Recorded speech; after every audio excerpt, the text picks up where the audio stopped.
Hi, my name is Christian Ernst, and today I am going to teach you the net wall game of pickleball. Now, what is a net wall game? A net wall game is exactly how it sounds. It is a game where you hit a ball at a net or at a wall. Now, at the net, not exactly. You have to hit it over, sometimes under the net. But the most important thing between a net wall game that differentiates itself from other types of games is, in fact, keeping a rally. Now, what is a rally?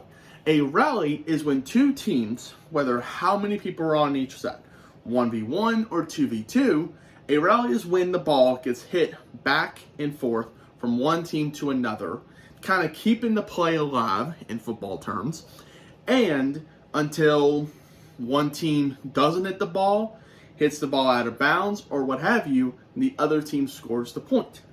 Now, some net wall games that you may be familiar with: tennis, badminton, squash ball, sometimes racquetball if you really want it. So those are your more popular net wall games. Volleyball is also a net wall game as well. But the one we're going to teach is pickleball.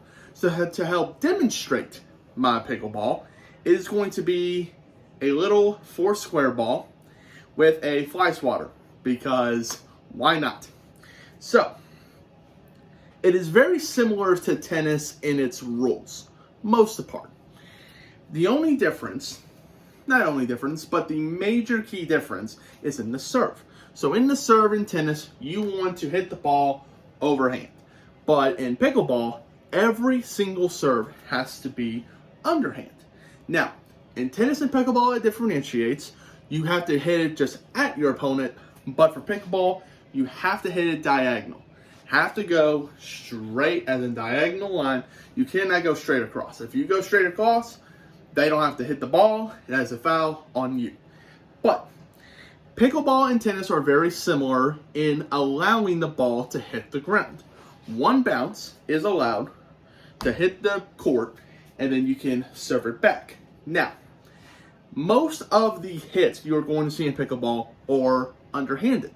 They're not going to be overhand unless it's a spike when you're very close to the net and the other team does not have enough reaction time to get to the ball and serve it back. Especially if it's one bounce there, they have to come up and serve it again. But when you see in these professional pickleball leagues, the teams come up a little bit. So it's much harder to spike the ball. Another tactic teams you're going to use is going to be the lob. So this is when the ball is going to bounce, or you can just hit it off of your wooden paddle, which this is not wooden, so I'm not going to really hit it. But you hit the ball underhand, and you would lob it up, and it would back the team up a little bit. So you and your partner can come up closer to the net, where they are going to have a harder time backing up, being out of position, while they are trying to hit the ball back onto your other side. Very similar to tennis, very fun. My hand-eye coordination is not the best, so it was a very fun time playing this game.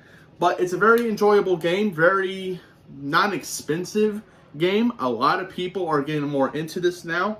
Pickleball is a rising sport, which has only been around for not even half a decade. So it's a great sport to play, and it's a tremendous sport to get exercise, especially if you're not the most running type of athlete. You can still have so much fun and get a lot of work in from pickleball. So enjoy.